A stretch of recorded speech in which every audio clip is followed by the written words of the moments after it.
বন্ধুরা, আজকে যে ভিডিওটা দেখবা এটা তোমাদের ভীষণই ইনফরমেটিভ ভিডিও একটা। অনেকে আছে শুয়োরের মাংস খাও, তবে যারা খাও তারা হয়তো এই বিষয়ে জানো না, তাদেরকে জন্য স্পেশালি ভিডিওটা পাঠানো। এই ভিডিওটায় দেখো, এক টুকরো শুয়োরের মাংস কেটে একটা পাত্রের মধ্যে রেখে পেপসি বা 7 আপ বা সবথেকে ভালো হয় পেপসি বা থামস আপ যখন ওর উপর ঢালবে, এবার তুমি ভাবো পেপসি বা থামস আপটাও বা কীরকম জিনিস, ওটাও কিন্তু ভীষণ ক্ষতিকারক শরীরের জন্য। পেপসি বা থামস আপ যেটা হয় ওর মধ্যে প্রচুর পরিমাণে সুগার কন্টেন্ট করে, যারা সুগারের পেশেন্ট তাদের তো একদম ভুলেই খাওয়া উচিত না।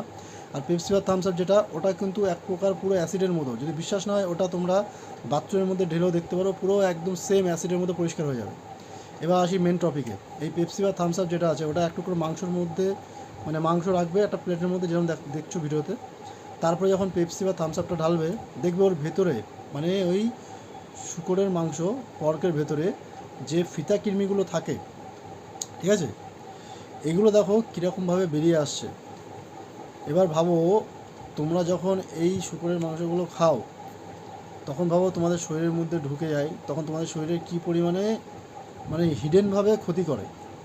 তো যারা এই মাংস খাও, তারা আশা করবো এই ভিডিও দেখার পর আর হয়তো খাবে না। ভিডিও ভালো লাগলে লাইক কমেন্ট শেয়ার করে দিও। বাই।